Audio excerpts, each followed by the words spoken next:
human rights activists called a great victory the decision to set up an international coalition that will deal with the return of Ukrainian children. It is not yet known which countries will join the coalition, but according to the head of the Ukrainian presidential office, Andrii Yermak, almost 30 states and international organizations worked on the initiative. The allies will jointly seek the return of all children abducted by Russia in the temporarily occupied territories of Ukraine.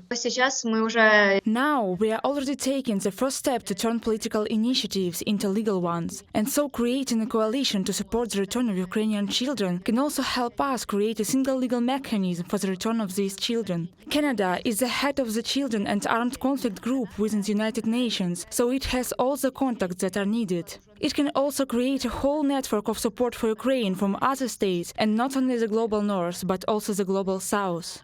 Canada is actively imposing sanctions for organizing the mass deportation of Ukrainian children by Russia. For example, the Canadian sanctions list alone included Alexei Talai, the organizer of a network of so-called re-education camps for Ukrainian children on the territory of Belarus. Kyiv also cooperates with the countries of the global south. Thus, with the mediation of Qatar in October, it was possible to return 5 Ukrainian children from Russia. Diplomatic work is also being carried out with Latin American countries.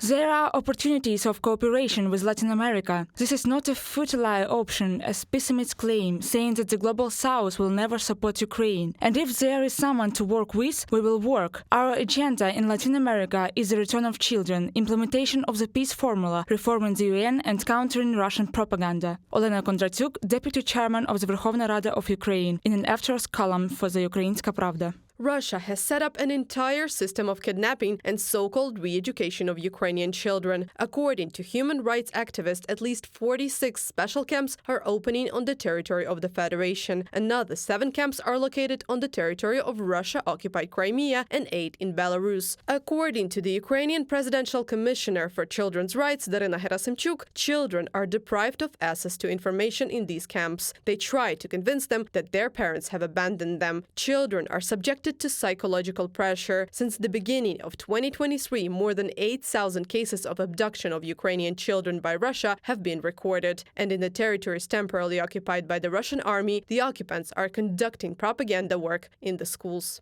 Now, during November-December, instead of Santa or St. Nicholas, children will be visited by occupiers, sometimes without arms and legs, and tell them what an honor it is to give an arm, a leg or a life for the sake of the so-called special military operation. In front of Mariupol children, the murderers will brag about the murders of their acquaintances and relatives and demand from children to be proud of it. Petro Andriushenko, advisor to Mariupol's mayor, on Telegram. To draw attention to the problem and increase pressure on Russia, Ukraine is also using soft power. The premiere of the children's anti-war opera Brundibar, Voices of Children, was held in Kyiv as a part of President Volodymyr Zelensky's Bring Kids UA initiative. This opera was performed in 1943 in a concentration camp in Czech Republic. These are the stories of children who became victims of war. The Kyiv production includes children who survived the Russian occupation, children who lost their homes due to shelling by the Russian army, and children of the Ukrainian military. In the future, this anti-war opera will be shown abroad.